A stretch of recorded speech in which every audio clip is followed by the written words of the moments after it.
guys, magprito tayo ng talong. Talong with, yan. Natin ang olive extra virgin oil. Olive oil pala. Yan ang ating gamit guys. So, konti lang nilagay natin guys. Kasi magpapaksiw tayo guys ng pampano.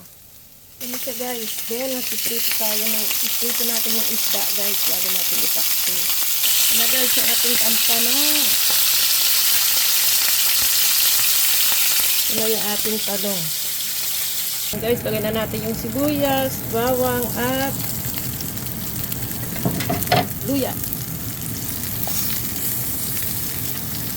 Yan, lalagyan natin ng suka. Taman nito guys.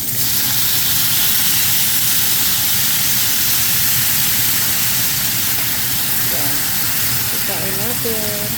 Lagyan natin ng konting tubig. Yan. Try natin guys kumulo. Lagyan natin ng sea salt. Just pag gumamit kayo ng asin, better gamitin nyo ang sea salt guys. And then pepper. Black pepper.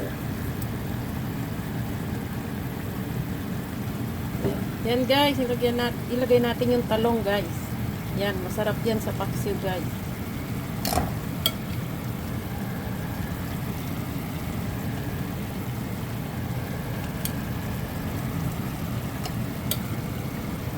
Pampano with talong. Wala tayo ang palaya guys. So yan ang meron sa atin. Yan na siya guys.